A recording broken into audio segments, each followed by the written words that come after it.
प्रेम से बोलिए सद्गुरु भगवान की।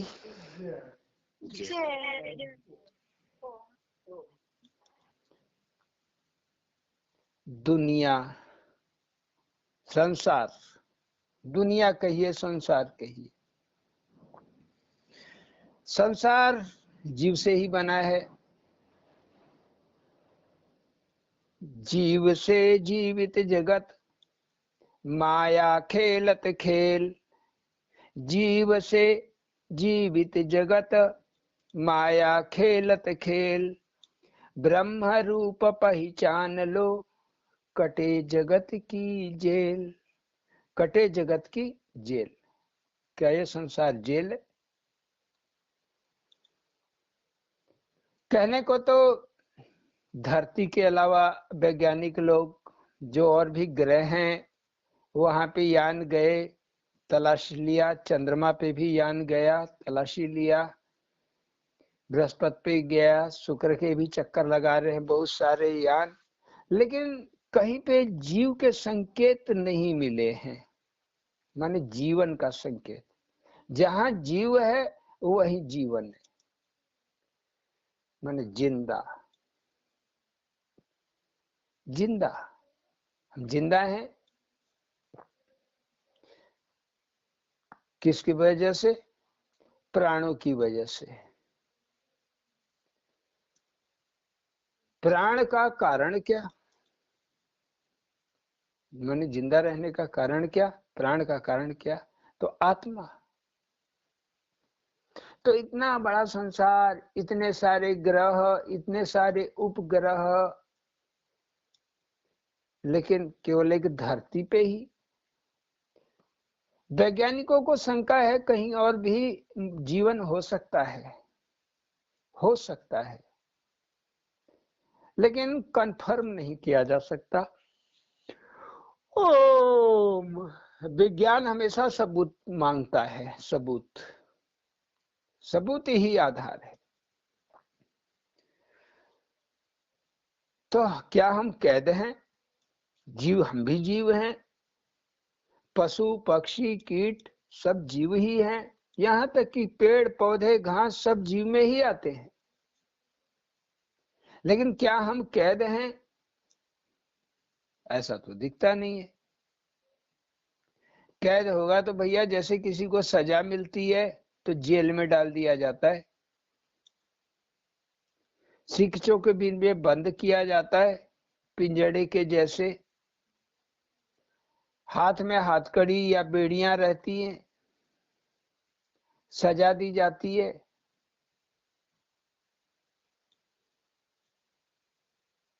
लेकिन और तो कोई ऐसा प्राणी कैद में है ऐसा दिखने में नहीं आता। कृष्ण की जो कथा आती है, कृष्ण जन्म की, कहाँ हुआ इनका जन्म? कृष्ण का जेल में। कृष्ण का जन्म हुआ जेल में। इनके माता पिता कौन थे? तो वासुदेव पिता, माता देवकी। माता देवकी। किसने कैद रखा था इनको? कैद किसने किया था? तो कैद करने वाला था कंस, जो रिश्तेदार था। रिश्तेदार था माने देवकी का भाई, देवकी का भाई या वासुदेव का साला।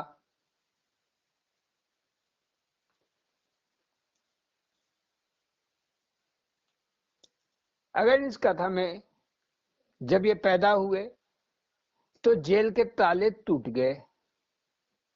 कुछ बातें नोट करने लायक आपके, जेल के ताले टूट गए, सारे पहरेदार, दूसरा पॉइंट ये कि सारे पहरेदार सो गए। अच्छी बात है, एक जेल में कितना कड़ा पहरा रहता है, और ऐसा हो जाए कि सब पहरेदार सो जाए, बच्चा जन्म भी ले ले, और किसी को पता न चले। रोता है जब बच्चा पैदा होता है तो रोता है, और जब पैदा होता है तो नाड़ काटा जाता है, नाड़ा काटा जाता है बच्चे और माँ के बीच में जो होता है। लेकिन ये सब ऑटोमेटिक हो गया, तो कुछ लोग कहेंगे अवतार है। फिर कथा आती है कि वासुदेव तीसरा पॉइंट ये कि वासुदेव उनको लेके जाते एक सूप में रख के, जिससे चावल वगैरह पछोड़ते हैं, जमुना पार कराते हैं। जमुना पार करते समय पानी बढ़ता है, लेकिन कृष्ण के जब पैर छू, आकाशवाणी होती है डरो मत घबराओ मत, कुछ नहीं होगा। बालक के पैर जमुना छूना चाहती है, तो जैसे ही वासुदेव बच्चे को थोड़ा नीचे करते हैं, जमुना का पानी छू लेता है बालक कृष्ण के पैरों को, पानी घट जाता है। तब कहाँ पहुंच जाते हैं कृष्ण को लेके? नंदगांव। नंदगांव में भी रिश्तेदारी था, नंद बाबा ये रिश्तेदारी में आते थे। यशोदा,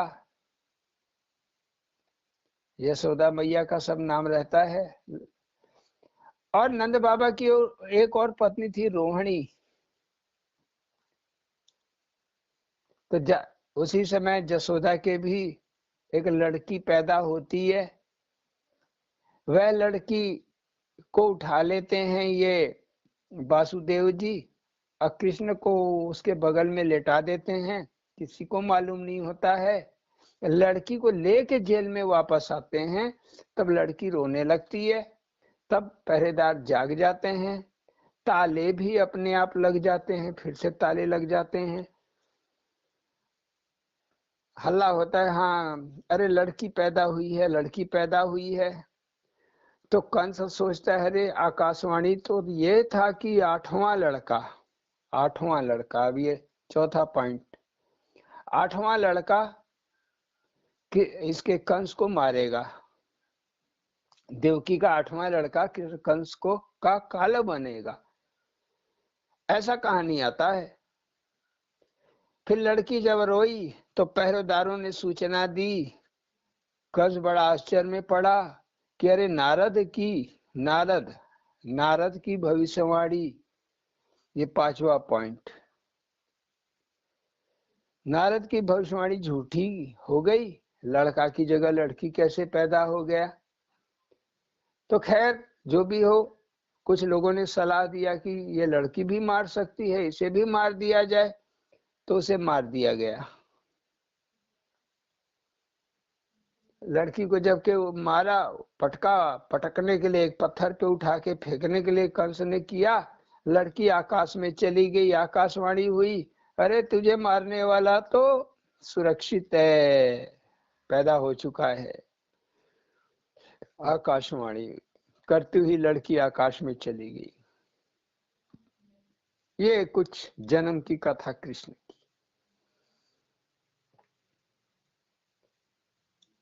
तो हम, ऐसा होता है क्या संसार में? बड़े बड़े योगी सन्यासी मुनि पैदा हुए, कुछ कहेंगे कृष्ण अवतार भगवान थे। थोड़ा जोर दीजिए शब्द के हेरा फेरी पे, शब्दों पे। क्या होता है कि हम इतने अंधविश्वासी हैं कि हम हर कथा को आसानी से पचा लेते हैं और उस पे विश्वास करते हैं। तो हमारी सोच और समझ उसी के जैसी हो जाती है, जैसे हमने सुना, उनके अर्थों को नहीं समझ पाते। तो आइए कुछ अपना ये कहानी, तू रचता तू संघरता, रचता तू संघरता तू, पालनहार सखारे तू। रचता तू संघरता तू, पालनहार सखारे तू। सखा कौन है? ये सखा तो ये तो अलौकिक है, जो इस लोक का नहीं है, जिसके बारे में वेद कहते हैं ये अब जन्म नहीं लेता, ये अवतारी है। यही कृष्ण है, यही कान्हा है जो अवतारी है। अवतार कैसे होता है? अवतार है क्या? कोई देह से अवतार नहीं लेता है, कोई शरीर का अवतार नहीं होता है। वास्तव में ये जो कृष्ण की जन्म से लेके और अंत तक की कहानी है, उनकी जीवनी है पूरी, यह एक योगी की ही कहानी है, योग की ही कथा है, योग की ही कथा है, योगी के लिए ही है। तो रचने वाला माने हमेशा कुछ न कुछ कर देने वाला, कुछ नया हो जाने वाला। जो हमारी जिंदगी में हो रहा है, जीव आते हैं, पैदा होते हैं, पिंडों में आते हैं, पिंड माने शरीर, तो पिंडों में आते हैं माने शरीरों में जीव आते हैं। जीव का रूप बदलते रहता है, मनुष्य जन्म से पशु जन्म पक्षी जन्म, कहां कहां जाके ये जीवात्मा जन्म लेते हुए फिर मनुष्य योनि में वापस आती है। मनुष्य योनि में आती है। सभी जीव बंधन में है, जीव बंधन में है। ये बंधन योगी जन देखते हैं, हर कोई नहीं देखता है। आपके परिवार में आपका लड़का है, लड़की है, पत्नी है, माता है, पिता है, क्या यह बंधन नहीं है? बताइए, क्या बंधन नहीं है? बंधन की वजह से पिता आपको कुछ बोलता है, माता कुछ बोलती है, पत्नी कुछ बोलते हैं, बच्चे कुछ बोलते हैं, आप उनको सहन भी कर लेते हो। आप कितना भी गुस्सा हो अपनों से, फिर कुछ बुरा समय आता है तो आप उनसे, उनके दुख में खड़े हो जाते हो, उनके मुसीबत में, उनकी परेशानियों में आप खड़े हो जाते हो। क्यों खड़े होते हो? बंधन, बंधन की वजह से खड़े हो रहे हो। चलिए, ये तो आपको जानने वाले हैं। रिश्तेदार भी जान लेते हैं, हाँ फलाने के लड़का पैदा हुआ है। लड़का बड़ा होते जाता है, उसका कुछ नाम हो जाता है, रख दिया जाता है। वो नाम की वजह से और लोग भी आगे बढ़ते हुए चले जाते हैं। रिश्तेदार जान लेते हैं फलाने का लड़का है या उसका नाती है। तो जन्म लेना एक बंधन है। किसका लिए बंधन है? तो जीव के लिए। जीव है क्या? आत्मा ही जीव है। ब्रह्म, जीव और माया का एक त्रिकोण है। ब्रह्म माने परमात्मा, जीव और माया, एक त्रिकोण है, ट्रायंगल है।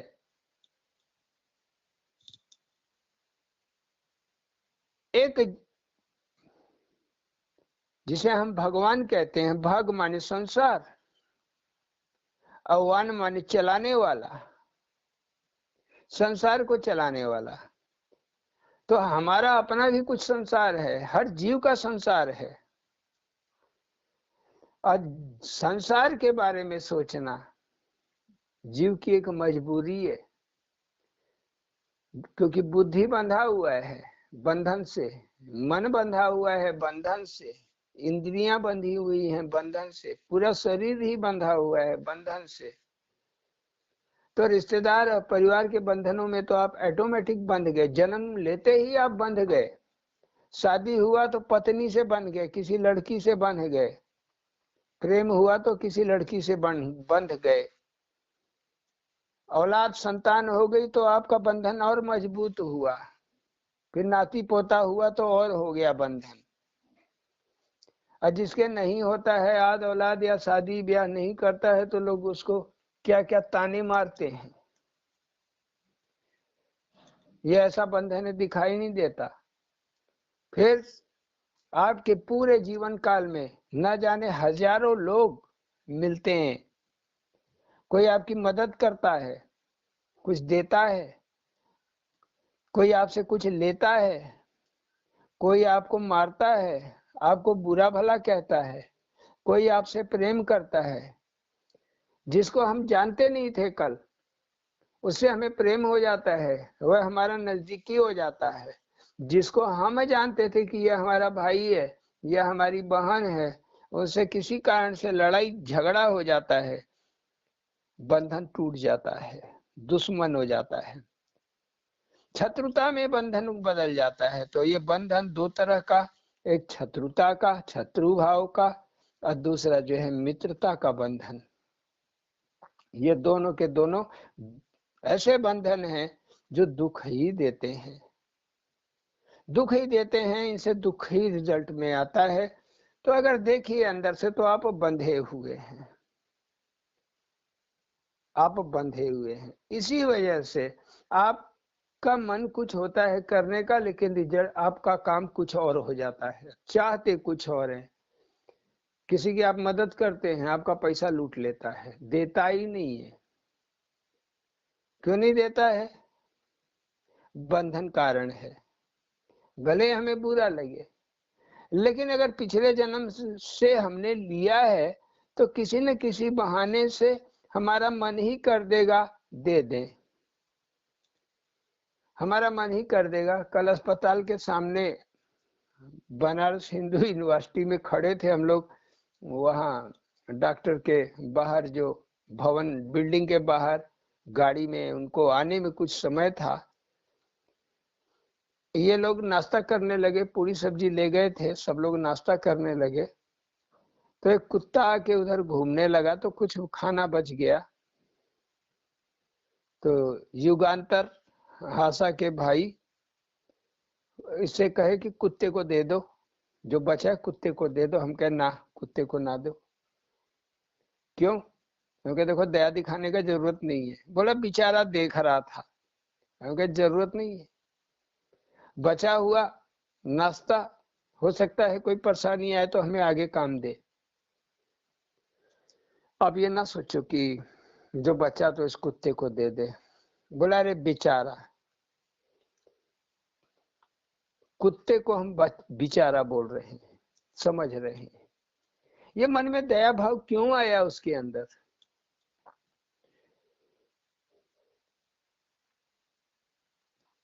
तो बंधन, कुत्ते से बंधन, गाय से बंधन, और भी कई जानवर से मनुष्य प्रेम करता है, दया भाव आ जाता है। ये सबका कारण बंधन है।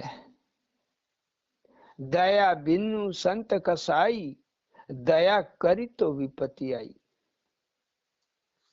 जिस साधना काल में दया की ही नहीं जाती है, जिसने भी दया किया विपत्ति में फंसा। पराशर ऋषि ने दया किया, विपत्ति में फंस गए। निमि ऋषि ने दया किया, साधना टूट गई। विश्वामित्र ने दया किया, साधना टूट गई। और भी कई है, भरत ऋषि ने दया किया, उनकी भी साधना टूट गई, पशु योनि में चले गए, हिरण की योनि में चले गए। प्रमाण है। तो इसलिए दया से दूर, साधना काल में दया नहीं होती। पूर्ति के बाद ही दया भाव वो उत्पन्न आता नहीं है, क्योंकि पूर्ति का मतलब ही है कि आपका पत्थर हो जाना, कलेजा पत्थर हो जाना, अहिल्या की स्थिति में आ जाना। अहिल्या इसी को बोलते हैं, अहिल्या। अहिल्या गौतम की नारी थी। गौतम जिसने इंद्रियों को जीत लिया हो, मन सहित इंद्रियों को जीत लिया, उसे कहते हैं गौतम। और उसकी चित्त की वृत्ति कैसी होती है? पत्थर की। अरे कहते कारे, इसका तेरा कलेजा पत्थर का है क्या? जैसे हमने रोक दिया, पत्थर का है क्या कलेजा कि एक कुत्ते को 4 रोटी नहीं दे सकते? करना पड़ता है। कोई पशु योनि में है तो अपने कर्म की वजह से है। वो भी जीव है, जैसे हम जीव वो भी जीव है। दया रखना चाहिए जरूर, लेकिन साधना काल में दया का त्याग करना चाहिए। कौन सी दया आपको डुबो देगी आपको मालूम नहीं। दादा गुरु ने एक बार दया किया, कहीं 5 रुपया मिल गया, एक को दे दिया।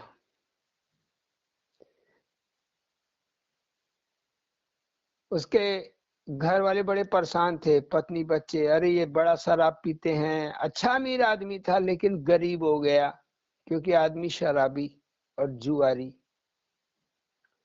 दादा गुरु ने दया किया, उसे उसके परिवार को 5 रुपया औरत को दे दिया, बोला ले इससे कह बिजनेस शुरू करने के लिए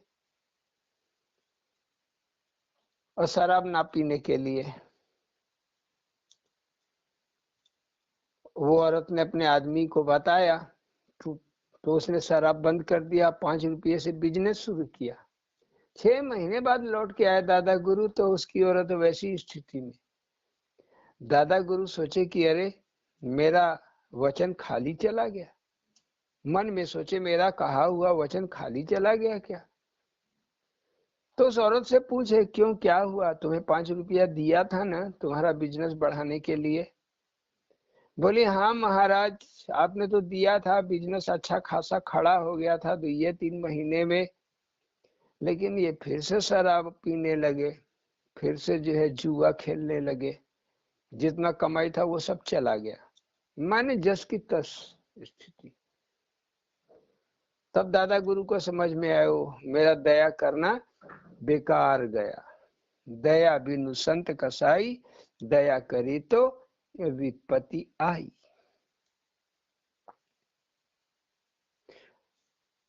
तो रचता तू, संघरता तू, पालनहार सखारे तू। तब क्या करना चाहिए हमें ऐसी स्थिति में?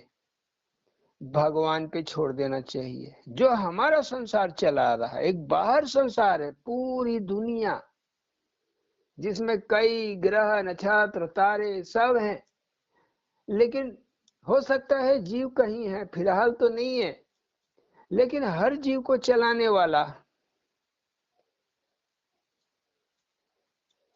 एक त्रिकोण है। जीव के साथ कौन है? ब्रह्म है, जिसको कहते हैं चेतना।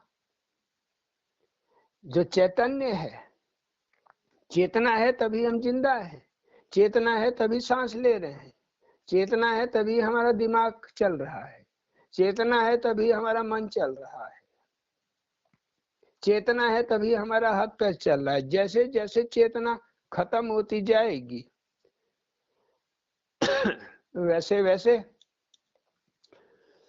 हम भी खत्म होते जाएंगे, तो माने माया भी खत्म होती चली जाएगी। माया मन की गति है,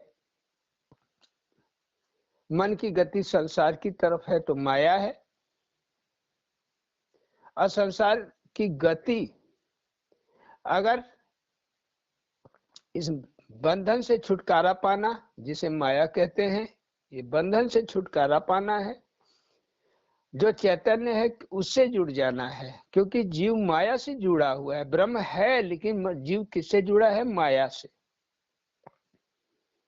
ब्रह्म केवल है, मौजूद है, लेकिन यही हमें जब संसार से लगाव खत्म हो जाएगा तो जीव का बंधन ब्रह्म से हो जाएगा, तब ये जीवात्मा की जगह शुद्ध आत्मा अपना वर्ण पा जाएगी, अपना शुद्ध रूप पा जाएगी, जिसे आत्मा कहते हैं।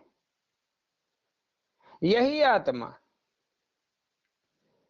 हमारे भीतर ही रहते हुए, लेकिन हमारे मन से, हमारे बुद्धि से, माने हम दिमाग से उसको नहीं पकड़ सकते, मन से उसे नहीं पकड़ सकते, हमारी इंद्रियां, आंख, नाक, कान, कोई भी उस परमात्मा को नहीं पकड़ सकता है, अनुभूति नहीं पा सकता है। इसलिए इसको कहते हैं परे है। ये मन, बुद्धि और इंद्रियों से परे होने की वजह से इसको इसमें जुड़ गया परे। परे एक शब्द और जुड़ गया, या परा शब्द जुड़ गया, तो जब परा जुड़ गया तो उसका नाम हो गया परमात्मा। परे होने की वजह से परमात्मा। तो अगर आत्मा कहते हैं तो वही बात, परमात्मा कहते हैं तो वही बात। महात्मा, और एक शब्द आता है महात्मा। आत्मा ही जब अपनी स्थिति में आ जाए, अपने स्वरूप में आ जाए, जीव के स्वरूप का त्याग कर दे, तो उसको महात्मा ही कहते हैं। तो आत्मा कहो, महात्मा कहो, परमात्मा कहो, एक ही बात। अब अवतार कहाँ होता है? कृष्ण माने होता है जो छिपा हुआ है। आत्मा आपके अंदर है लेकिन आप जान ही नहीं रहे, तो माने छिपा हुआ है आपसे। इसको जानने के लिए कंस की बात आती है। कंस माने होता है काया का अंश। जो संस्कार हैं हमारे, काम, क्रोध, लोभ, ईर्ष्या, राग, द्वेष, इनका कारण संस्कार है। संस्कार ही आपको क्रोध दिलाते हैं, संस्कार ही आपके मन की तरंगों को उठाते हैं जोड़ने के लिए। मैं सोने का हार बनवा लूं, कि मैं अच्छा कपड़ा बनवा लूं, कि अच्छा भोजन कर लूं, कि अच्छा अपना बिल्डिंग घर मकान बना लूं, अच्छा जगह शादी कर दूं, नाती हो जाए पैदा, ये सब कामनाएं हैं। और नाती मेरा लड़का डॉक्टर बन जाए, इंजीनियर बन जाए, भविष्य की सारी चिंताएं, इनके पीछे कामना है। इसको कहते हैं कामना। तो कामनाओं में बंधा हुआ जीव है, क्रोध से बंधा हुआ जीव है। तो काम, क्रोध, लोभ, लोभ उत्पन्न होता है, देखा देखी लोभ उत्पन्न होता है। अभी 2-4 बोरी रोड पे छीट दो, देखो जनता लड़ जाएगी आपस में, लूटने के लिए लड़ेगी। मैं पा जाऊं, मैं पा जाऊं, मैं पा जाऊं। ईर्षा नेचुरल है, मत स्वभाव है मनुष्य का ईर्षा करना। कोई ना कोई बात को लेकर ईर्षा मन के अंदर आ जाती है, उत्पन्न हो जाती है। तो काम, क्रोध, लोभ, ईर्षा, राग, द्वेष, इनसे बंधा हुआ मनुष्य, ये क्या है? हमारे काया के अंश है। यही हमें बांध के कैद करके रखे, इसलिए इसी को कहा जाता है कंस। काया का अंश हुआ कंस। तो इसने क्या, किसको बांध के रखा है? तो देवकी को, बहन देवकी को। तो हमारे काया के अंश में देवकी माने भगति भी है। जो भक्ति है इसको बांध रखा है। हम भक्ति किसकी कर रहे हैं? क्या आत्मा की भक्ति कर रहा है कोई? भगवान हमारे संसार को ये आत्मा ही चला रही है। ये आत्मा है तभी हमारा हाथ पैर सलामत है, हमारी जिंदगी है। आत्मा ने जहां इस शरीर को त्यागा, यह शरीर हमारा नहीं, आत्मा का ही देह है। और आत्मा ने जहां अपने देह को त्यागा, खत्म, कहानी खत्म। तो ये आत्मा कृष्ण है। अब इस कृष्ण को अवतार होने के लिए भक्ति तो जरूरी है। जो कोई साधना करना चाहता है, कोई भगवान को देखना चाहता है, कोई सत्य को जानना चाहता है, तो इसके लिए भक्ति का तो रहना जरूरी है। बिना भक्ति के तो होगा नहीं। अब वासुदेव होता है आपका पुण्य, जो आपका दैविक पुण्य है वह वासुदेव है। तो जब सांसा का भजन करते हैं तब आप इस पुण्य को अर्जित करते हैं, जिसे वासुदेव कहते हैं। तब अब आप दैविक कृष्ण कहते हैं। और भी कई महात्मा कहते हैं, लगभग सभी की बात एक ही है कि पहले पुण्यों का अर्जित करो, नाम जाप करते जाओ। सांसा में जब नाम बैठ जाए तो आपके पुण्य अर्जित होने लगते हैं। हम सोचते हैं दया करें तो पुण्य मिले, हम सोचते हैं दान करें तो पुण्य मिले, सेवा करें तो पुण्य मिले। सो आपका दया, दान, सेवा यह पुण्य कितना देंगे सो बात अलग, पुण्य तो देते ही है, कुछ न कुछ पुण्य तो देते ही है। लेकिन सबसे बड़े पुण्य की जो भागीदारी होती है यह सांसा के भजन की होती है। सांस से जो भजन किया जाता है वही वासुदेव है। और आपके लिए दिल में जो संत और महात्माओं के प्रति प्रेम है, सेवा की भाव है, ईश्वर को पाने के लिए आप जो कीर्तन भजन करते हो, ये सब आपके वासुदेव की पत्नी हो गई, माने देव की होगी। तो इस संसार में आप बंधन में हो, कंस के ही बंधन में हो, आपको पता नहीं है, लेकिन आपकी काया में ही कुछ वृत्तियां ऐसी हैं, आसुरी वृत्तियां, जिन्होंने बांध के रख दिया है, हमें दिख नहीं रहा है। बिरला भगत पहुंचता है किसी महात्मा संत के यहाँ तो कृपा मिलती है, तो अवतार होता है हृदय में। तो जब आप सासा का भजन करते हो तो आप देखने लगते हो, एक स्वरूप देखने लगते हो जो भगवत स्वरूप होता है, माने भगवान का स्वरूप। लो, प्रकट हो गए भगवान। तो भगवान का प्रकट होना, उसी को जन्म होना कह दिया कि जन्म हुआ। अब जिसके हृदय में हो, यह अवतार हृदय में ही होता है। जिसके हृदय में अवतार हो गया वो देखने लगा, स्वरूप को देखने लगा। इसी को शब्द भी कहते हैं। ये देखते देखते आगे कहानी बढ़ती है। फिर जोग ही जमुना है, जोग ही जमुना है। तब जोग, जोग रूपी जो जमुना है, इसमें बाढ़ आ जाता है, बढ़ जाता है। लेकिन भगवान की कृपा से संयमित हो जाता है हमारा जोग जो है, वो संयमित हो जाता है। नंद और यशोदा, नंद माने भी यही होता है, अड़गड़ा नंद माने क्या, सदगुरु। तब सदगुरु, भगत भजन करने वाला भी गुरु नहीं थे। अब ये कृष्ण जो अंदर में अवतार लिया, आपको समझ नहीं आ रहा ये कौन है अवतार लेने वाला। वो भक्ति के द्वारा, भजन के द्वारा जोग करना चाह रहा है, भगवान से मिलना चाह रहा है। जोग माने मिलन, मिलना, मिलन तो करना चाह रहा है। लेकिन क्या होता है, खींचतान के जैसे जगिया सखा हमें मिली, खींचतान के कहा ले आई, स्वामी अड़गड़ानंद के यहाँ। तो माने सदगुरु मिले। यशोदा माने हरि की लीला है, परमात्मा की जो लीला है यही यशोदा है। भगत के बस में भगवान हम लोग गाते, भगवान की लीला निरंतर भगत के साथ होती रहती है।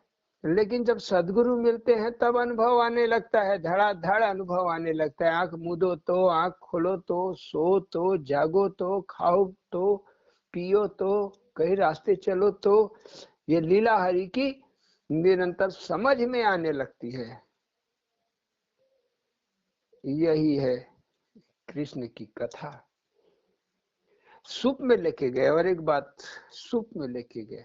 जब भगवान आते हैं, अवतार लेते हैं, हृदय में जिसके अवतार लेते हैं, तो बंधनों को तोड़ जाते हैं। पहरेदार कौन है? अब यही काम, क्रोध, लोभ, ईर्ष्या, ये सब सेना हो गई। जितने भी दुर्गुण है ये सब सो जाते हैं, माने शांत हो जाते हैं। सो जाना माने शांत हो जाना। तो परमात्मा की कृपा जब आती है तभी हमारी चित्त, मन जो है हमारा शांत होता है। नहीं सोचता है कि भजन करने बैठे हैं तो दिन भर भगवान में ध्यान रहना चाहिए, तभी तो साधना होगी। तो हमारा मन खेत में भाग जाएगा, बिजनेस कर रहे हैं तो मन उधर चला जाएगा, मकान सकान बना रहे हैं, आप 2-4 महीने 6 महीने बढ़िया भजन किए, उन्नति मिली, पुण्य बढ़े, आपको घर बनाने का मिल गया, पैसा मिल गया, जमीन मिल गई, बनाने लगे। अब रात दिन ध्यान कहाँ रहेगा? मकान में रहेगा। शादी वादी करना है, रात दिन ध्यान कहाँ रहेगा? अरे लड़की की शादी करनी है, ये करना है, कैसे कहाँ करें, कैसे करें, लड़का देखें, क्या देना है, क्या लेना है, अरे पैसा तो इतना ही है, कैसे, मतलब ये सब चिंतन। तो जो सांसारिक चिंतन है यही बाधा है। तो ये हो गई सेना। जब हम ध्यान योग में पहुंचते हैं, स्वरूप नजर आने लगता है, तब ये हमारी चीजें सब शांत हो जाती, चिंता बिल्कुल नहीं रहती। अरे होगा जो होगा, शादी होगा, हो जाएगा, अपने समय पे होगा, अपने टाइम पे होगा, प्रभु हैं, भगवान हैं। जैसे हम सोचते थे भगवान है, आराम से हो जाएगा, जी बिल्कुल चिंता नहीं रहती थी किसी बात को लेके। तो क्या ये चिंता हमने मारने के लिए कोई कोशिश किया, कोई प्रयास किया? बिल्कुल नहीं। वो हमारे सखा जगिया का खेल ऐसा कि उसने पूरा ध्यान अपनी तरफ मोड़ दिया। रात में सोते तो उस जगिया के बारे में सोचते, किताब कापी लेके बैठते, कौन सा भजन लिखे, आ नहीं रहा है, 2-1 लाइन लिखते, फिर सोचते रहते, दिमाग में उलझन आते रहता, बैठता नहीं, शब्द नहीं बैठते, फिर थोड़ा लेट जाते, सोचते सोचते सोचते, फिर 1-2 लाइन आती, फिर उठते, फिर 2 लाइन लिखते। 3 घंटा 4 घंटा, कभी कभी पूरी रात एक भजन लिखने में लग जाता। वो भी ज्यादा नहीं, 8-10 दोहे का भजन ही लिखने में रात बीत जाती। ये क्या है? उस अवतारी ने जगिया, अवतारी है वही, वो अवतारी है जो कृष्ण, वही जगिया, कोई अंतर नहीं है। लेकिन उसने ध्यान अपनी तरफ खींच लिया। फिर कुछ डर, भय, शंकाएं मन के अंदर, उनको दूर करने के लिए महुवरिया में बैठा दिया, 3 वर्ष बैठा दिया, जहां भूतों का अड्डा है, जहां देवी देवताओं का अड्डा है, सब देवी देवता पधारते हैं वहां, लोग खेलते हैं, और क्या। तो किसी को कोनो पकड़ लिए, किसको किसको पकड़ लिए। वहां से सारी जो डर था, भय था, वो खत्म कर दिए, शंकाएं हट गई, माने जो माया को लेकर शंकाएं थी वह खत्म हो गई। उसका अनुभव, माया का अनुभव पाया, माया खत्म। फिर स्वामी जी के शरण में गए तो वहां ब्रह्म का, तो ब्रह्म को जो लेके शंका थी वो मिट गई। तो एक जगह से माया की शंका मिटवा दी हमारे सखा ने, दूसरे जगह से ब्रह्म को लेकर शंका मिटा दी। अब रह गया क्या? जीव। अब देखो जीव, तो जीव लख रूप का तमाशा। दादा गुरु के 12 मासी में आते हैं, 12 मासी आप लोग पढ़िए, सुने ही होंगे। स्वामी अड़गड़ानंद जी का, उनका तो नहीं है, दादा गुरु परमानंद का है, लेकिन उसको फिर से जिंदा कर दिया गुरु महाराज ने। तो उसमें ज्ञान गुलाल रोरी, फिर देख रूप का तमाशा लिखते हैं, फिर देख रूप का तमाशा, यही है। बचा कौन? जीव। अब इस जीव का, अब ये जीव क्या रूप ले लिया? भगवान के स्वरूप में। माया कहाँ चली गई? वो भी भगवत स्वरूप में समा गई। तीनों एक दूसरे में समा के एक हो गए, ज्योति हो गई एक। ये एक से ही अलग हुए थे, तीनों की ज्योति हो गई एक। तो बस अपने रूप का तमाशा ही देखना बाकी है। यही कृष्ण की कहानी है। राधा ज्ञान है जो हमेशा कृष्ण के साथ जुड़ी हुई है। रुक्मणी कृष्ण के साथ, कहते हैं ना, और भी पत्नी है। राधा तो प्रेमिका है, प्रेमिका को अपना दर्जा मिला वृंदावन में। वृंदावन माने आनंद वन, जहां हर घड़ी आनंद ही आनंद है। तो भक्ति से जुड़ा हुआ है। दूसरा रुक्मणी, ये ज्ञान योग में है। रुक्मणी ज्ञान ही है, राधा भी ज्ञान ही है, कुछ अलग नहीं है। जामवंतरी दृढ़ता है, जो ज्ञान में दृढ़ हो जाए। जब शंका आई जाए कि अरे भूत है कि प्रेत है, मैं सही कर रहा हूँ कि गलत कर रहा हूँ, जब शंका में पड़ा रहे, भगवान सही आकाशवाणी बोल दिए कि गलत बोल दिए, करूं कि ना करूं, भगवान की बातों में ही शंका पड़ी रहे, ये जब दृढ़ हो जाए कोई शंका नहीं, भगवान कह दिए मुझे करना है, जैसे कह दिए, जैसे ओम प्रकाश को कह दिए, अरे कहा जा रहे हो महाराज जी नहीं है, साधु का खाना मत, क्योंकि साधु का खाया हुआ कर्जा चुकाना होता है। बेचारे बड़े मुश्किल से तो इकट्ठा करते हैं और उसका भी जाके खाते बैठो। अगर तो कर्जा चुकाना है तो साधु का खाओ, तो साधु की सेवा भी करो, सेवा भी करो, ये नियम हमने बताया। यही सब छोटे मोटे ज्ञान है उसमें, लेकिन लोग जाते हैं चलो बढ़िया प्रसादी मिलता है खा लो। भोजन आंखों के द्वारा भी होता है। जब आप महात्मा का दर्शन करते हैं तो आंखें भोजन करती है, प्रसाद पा जाती है। जब महात्मा की आवाज आप सुनते हो तो कान जो है प्रसाद पा जाते हैं। जब आप महात्मा की सेवा करते हो तो स्पर्श का स्पर्श आपको मिल जाता है, इसको बोलता है पर्सना, माने छूना। तब आप उस जो परम की स्थिति है, परमात्मा है, माने महात्मा कहो परमात्मा कहो, तब आपको उसके स्पर्श का अनुभव होता है। आपको लगेगा आप कहीं जा रहे हो, आपको लगेगा अरे मेरे साथ ही साथ चल रहे हैं, मेरे आगे आगे चल रहे हैं। आपको लगेगा कि मेरे मोटरसाइकिल में पीछे बैठे हैं, आपको लगेगा मेरी कार में ही, बोलेरो में, ट्रेन में जा रहे हो तो ट्रेन में, जहां भी आप जा रहे हो वहीं बैठे हुए हैं, आपको ऐसा महसूस होगा।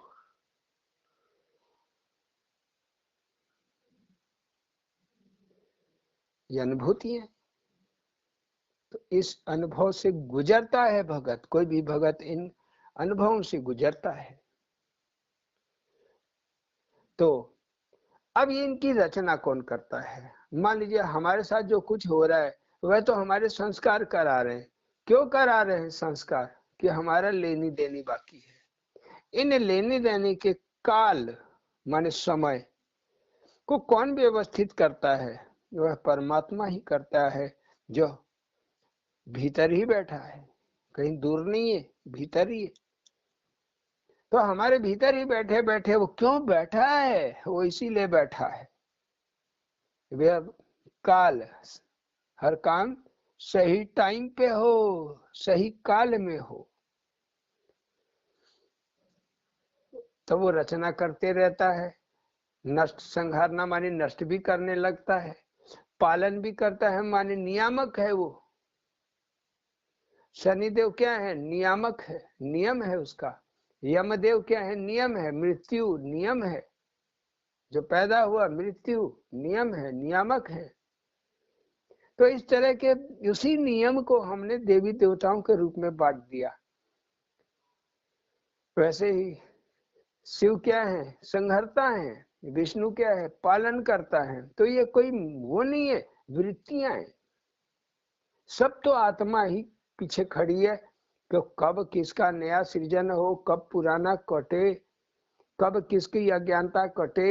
नहीं काटेंगे, अंदर की वृत्ति नहीं काटेगी तो कटेगा ही नहीं। लेकिन इन सब के पीछे एक ही खड़ा है। हम लोग समझते हैं अरे ब्रह्मा कुछ और, विष्णु कुछ और, महेश्वर कुछ और। नहीं, परमात्मा जब बुद्धि में समा जाए तो ब्रह्म बुद्धि हो गई, तो इसको कहते हैं ब्रह्मा। यही परमात्मा जब मन में उतर आवे तो इससे भरपूर हो जाता है। मन जब भर जाता है परमात्मा से, तब इसी को हम कहते हैं विष्णु। और यही मन जब हमारे स्वरूप में उतर आ जाए तब यह शिव हो जाता है। तो इस तरीके से ब्रह्मा विष्णु महेश ये भी भीतर ही है, कहीं बाहर नहीं है। तो कुछ बातें और भी हैं। मुड़ेर चढ़का गा बोला, बन उपवन कोयल बोली। आपके घरों में कौवा काए काए पेड़ों पे छतों पे करते रहते, खराब लगता है आपको आवाज? एक साथ कई कौवे अगर चिल्लाने लगे तो आपको एक ही कौवे की आवाज खराब लगती है, यहाँ तो 150 जुड़ जाए तो कहना ही क्या। वैसे ही हमारे संसार में भी है अच्छा बुरा बोलने वाले काए काए कौआ के जैसे, हमको बुरा लगता है लेकिन करे क्या, पत्थर मारते हैं, उड़ जाते हैं, माने लोग दूर हो जाते हैं, फिर चले जाते हैं। और कुछ लोग अच्छा भी बोलने वाले हैं, वन उपवन बोली कोयल। तो मुड़ेर चढ़का गा बोला, वन उपवन कोयल बोली, तेरे बिना कैसी बोली, जले पुतला जस होली, जले पुतला जस होली। तो ये हमारी जिंदगी में जो लोग हमें बुरा बोल रहे हैं, खराब बोल रहे हैं, ये भी कारण संस्कार ही है। वन उपवन कोयल बोली, कोई हमारा बड़ाई कर रहा है, कोई हमारे से दोस्ती कर रहा है, हमारा बड़ा सेवा सत्कार कर रहा है। तो दोनों तरह के लोग हैं, अच्छे और बुरे। लेकिन एक बात, बिन तेरे कैसी बोली, अगर वो परमात्मा नहीं रहेगा किसी के अंदर तो कोई बोल सकता है? क्या आवाज निकलेगी मुंह से? क्या हाथ पैर डोलेगा? तो लोग कहेंगे राम नाम सत्य है, मुर्दा पड़ा मस्त है। मुर्दा क्या बोलेगा? तो अगर परमात्मा नहीं है किसी के अंदर तो बोल भी नहीं सकता है। तब तो ये शरीर कैसे जलेगा? जैसे पुतला जल जाता है। रावण के पुतले को लोग आग लगाते थे, कैसे खट्ट से जल के खत्म। वैसे ही ये होलिका लोग जलाते हैं, क्या 1 घंटा जला खत्म, तमाशा किए खत्म। वैसे ही देखते ही देखते हमारी जिंदगी खत्म हो जाती है, हमें पता भी नहीं चलता है। कोई 60 साल, कोई 80 साल, कोई 50 साल जी गया, लेकिन उसको पता ही नहीं रहता है कि अरे मैं इतना 50 साल का हो गया, अरे मैं 40 साल का हो गया। तुझसे गति सखारे मेरी, तो दूसरों का सखा तो मैं हाल नहीं जानता हूं, लेकिन जो मेरी गति है, गति माने जो कल बीत गया, जो समय परसों बीत गया, अभी आज सवेरे जो बीत गया, आज दोपहर भी बीत गया, अब 5:30-6 बज गए शाम के। तो ये जो गति है, एक एक मिनट जो निकलते हुए जा रहा है, इसको कहते हैं गति। हर मनुष्य के साथ इस मिनट में अलग अलग चीज हो रही है। कोई इस मिनट में मर रहा होगा, कोई अभी तुरंत मरा ही होगा, कोई अभी पैदा हो गया होगा, किसी के सिर पे सेहरा बंधा होगा, कहीं मातम छाया होगा। एक ही मिनट के अंदर पूरे संसार में हर जीव के साथ अच्छा बुरा कुछ न कुछ हो रहा होगा, और किसी के साथ कुछ भी नहीं हो रहा होगा। ये साधारण 1 मिनट ऐसे ही बीत जाएगा। तो तुझसे गति सखा मेरी, गतिमान दुनिया सारी। उसी तरीके से जितनी दुनिया है, मान जितने भी जीव हैं, सब तुम ही से गति पा रहे हैं, उस एक परमात्मा से। हर एक एक मिनट उनका जो बढ़ रहा है आगे, चाहे वो कोई भी योनि में हो, वो परमात्मा की वजह से ही आगे बढ़ रहा है। तो तुझसे गति सखारे मेरी, गतिमान दुनिया सारी। का जोर लगी मेरी, जोर सखारे तेरी। मनुष्य पशु पक्षी जितने जीव हैं, वो अपनी तरफ से पूरी जान लगा देते हैं, पूरी ताकत पूरी शक्ति लगा देते हैं। एक डॉक्टर एक रोगी को बचाने के लिए बहुत ताकत लगा देता है, पूरा दिमाग भिड़ा देता है, तरह तरह के टेस्ट करा डालता है, लेकिन क्या बचता है? लेकिन वह परमात्मा कृपा कर दे तो बच जाएगा। बहुत से मर गए फिर जिंदा हो गए। यह डॉक्टर साहब का लड़का यहाँ दीपनगर में इसी साल सत्संग हो रहा था गुरु पूर्णिमा के दिन। ये सरोजा और कई भगत थे, उसी में सरिता भी थी, सरोजा थी, बासमती थी, कई 5-6 भगत लोग एकदम मस्ती में नाच रहे थे, आनंद में थरक रहे थे इनके पैर। उस सरोजा गिर गई इनके बच्चे के ऊपर। उस समय साल भर रहा होगा, साल भर भी नहीं हुआ था उसको। 17 सितंबर को पिछले साल 2023 में पैदा ही हुआ था, और गुरु पूर्णिमा ये जून में था, जून की जुलाई में था, तो 1 साल भी नहीं हुआ था। उसके ऊपर ये गिर गई भारी भरकम, उसका देह पूरा काला पड़ गया। उठा के ले गए, गिरने के बाद भी वो कुछ न बोल रहा है, न डोल रहा है, न आंख खुली, न कुछ खुला। सरिता गई उठाई, अच्छा इतना छोटा बच्चा, ऊपर से उसको कपड़े से ढक दिया था, इसलिए वो देख समझ भी नहीं आ रहा था कि कोई बच्चा सोया है, लग रहा था कपड़ा रखा हुआ है। तो सरिता दौड़ी गई, उठाई उसको, कुछ नहीं। कोई किसी बच्चे के ऊपर कोई गिर जाएगा वो तो रोने लगेगा, लेकिन उसका कुछ नहीं। वो डॉक्टर साहब को दी, डॉक्टर साहब लेके गए उसको बाहर, हिलाए डुलाए, 10 मिनट अपनी तरफ से प्रयास किए, कोशिश किए, फिर नीला शरीर पड़ने लगा उसका, तो हमारे पास लेके आए, कहे भैया ये देखिए क्या हो गया। हम भी हाथ वाथ हिलाए, उसका नाक वाक दबाए, कुछ नहीं, नो, कोई चेतना नहीं उसके अंदर, चेतना शून्य हो गई।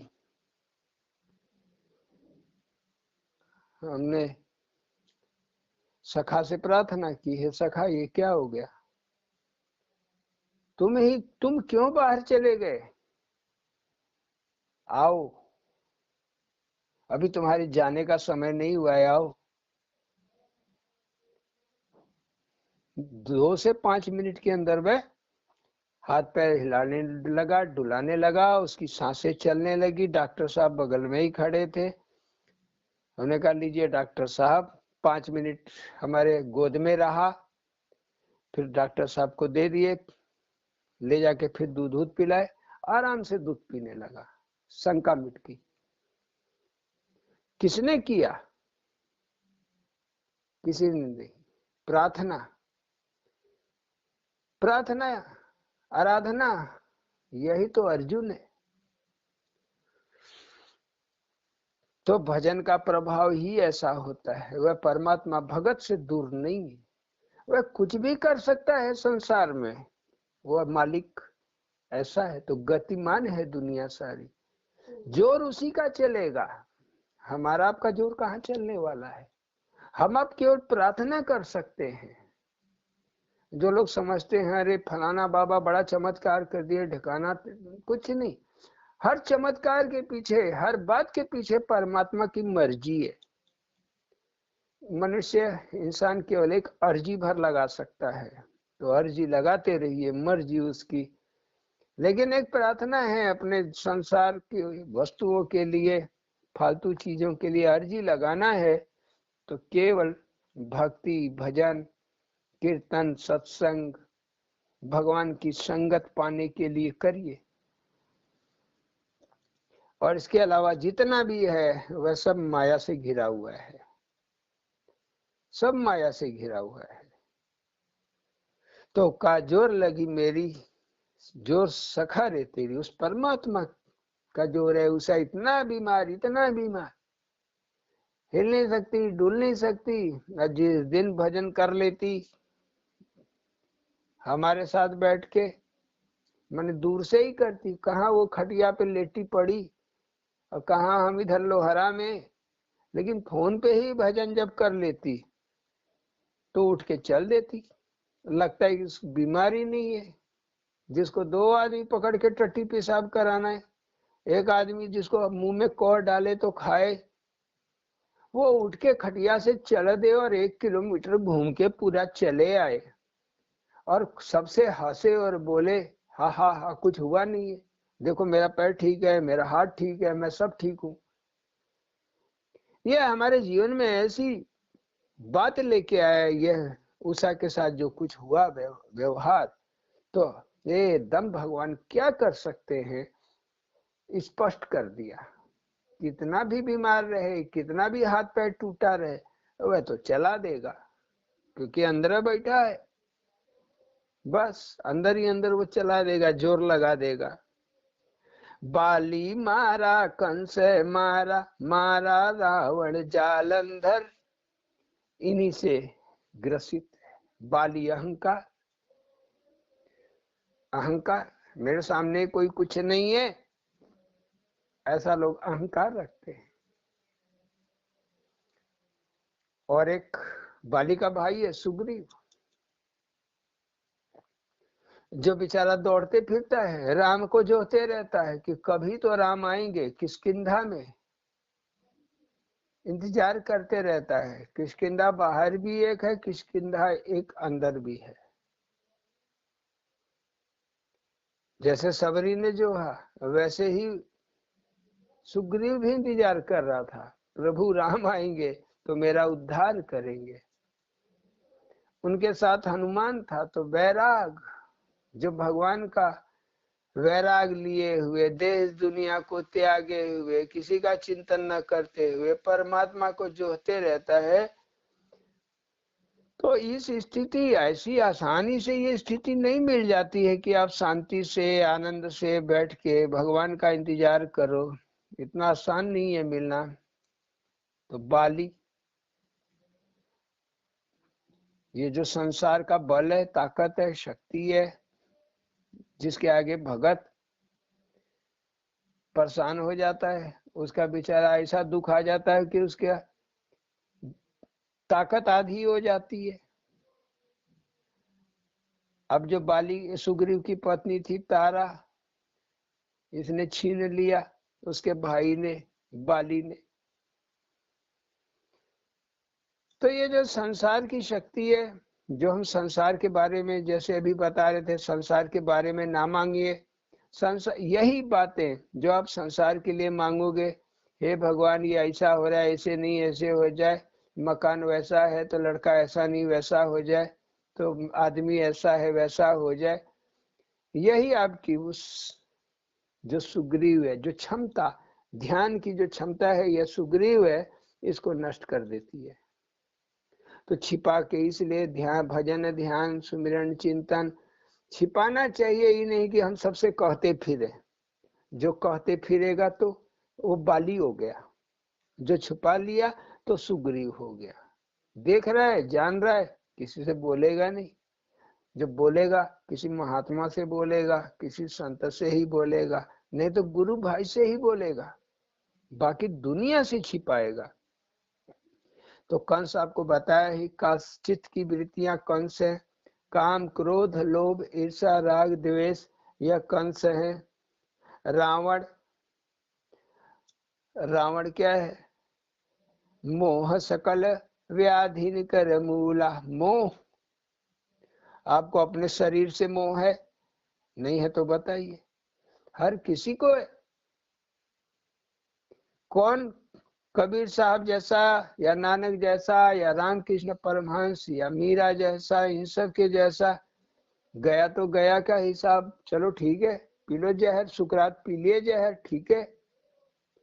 ईसा मसीह चढ़ गए फांसी पे, कोई बात नहीं, चलो ठीक है, शरीर की कोई कीमत नहीं। तो शरीर की कीमत केवल भजन करने के लिए ही है।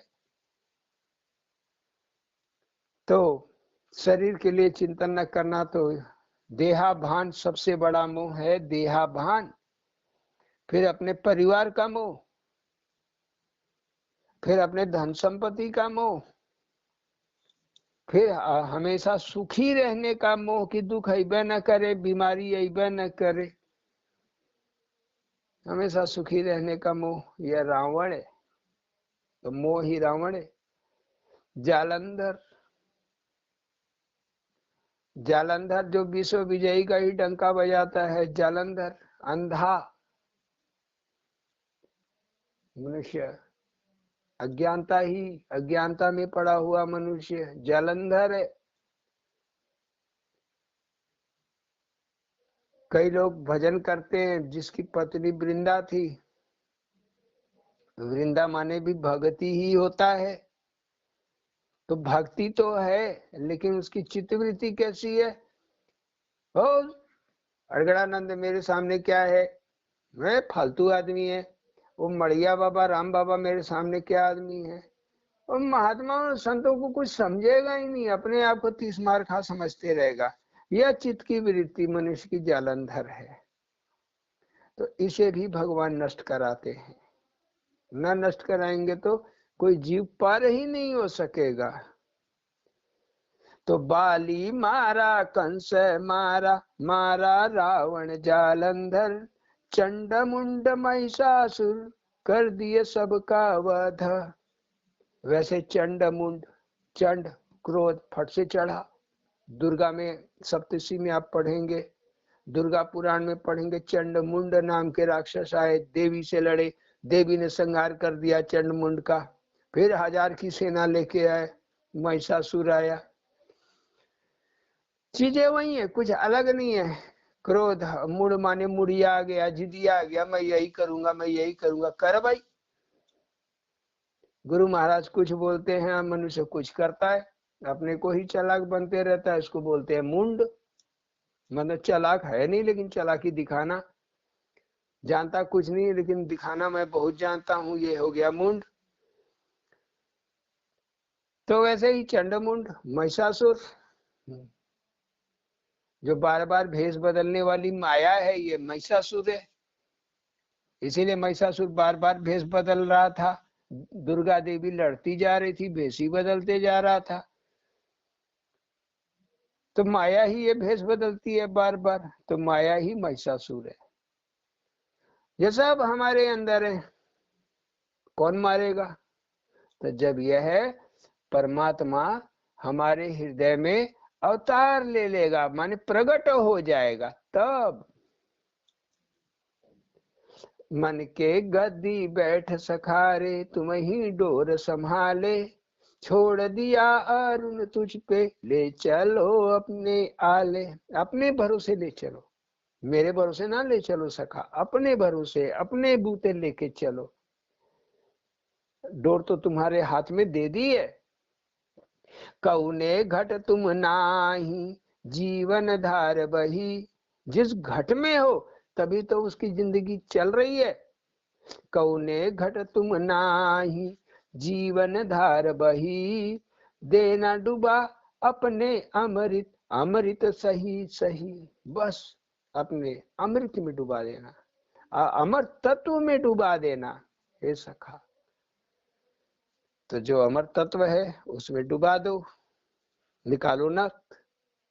ना मैं ना मेरी कहानी, सब रचते तुम स्वामी, मंदमती अरुण अज्ञानी, तनिको न शंका गुनी। पहले शंकाएं थी, अरे ऐसा क्यों हो जा रहा है, मैं ऐसा क्यों बोल दिया, मैं ऐसा क्यों कर दिया, बड़ी शंका होती थी, ये तो ठीक नहीं, वो ठीक नहीं। लेकिन अब खत्म। अब जो तुम कर रहे हो, अनुभव से ही ये बातें आपकी खत्म होंगी। ऐसा नहीं कि हम कह दिए या हम भी शंकित रहते थे, लेकिन अब सारी शंकाएं खत्म। अनुभव से घटनाओं को आप देखोगे। जैसे कई लोग हमको गाली दिए, कई लोग मारने का प्रयास किए, रिजल्ट देखा है हमने। जाक राखे साइया, मार सके ना कोई किसी के गाली देने से, किसी के भगवान का रास्ता रोक लेने से नहीं। वो रुकने वाला है रास्ता, यही जमुना है। बाढ़ आ जाती है भयानक, बाढ़ तभी घटता है जब कोई चरण पकड़ लेता है। तो ना मैं ना मेरी कहानी, सब रचते तुम स्वामी, लिख रहे हो तुम कथा। वही कथा लिख रहे हैं अंदर बैठे बैठे। आप भक्ति करो और सब उसके ऊपर छोड़ दो। जो लिखना है कहानी कथा, उस जान लो वो यही लिखना चाहता है। हम कहाँ हैं, हमारा कहीं साझेदारी नहीं। वह कथा लिख रहा है अंदर बैठ के। लिख रहे हो तुम कथा का पकड़ी अरुण माथा। क्या बुद्धि पे जोर लगा के कोशिश करे कि अरे क्या होने वाला है, क्या होने वाला है। रुको, इंतजार करो, सुग्रीव के जैसे रुको, इंतजार करो। तब समझ में आएगा। उलझ उलझ रे जाए सुलझा दो अड़गड़ ना था, लिख रहे हो तुम कथा का पकड़ी अरुण माथा।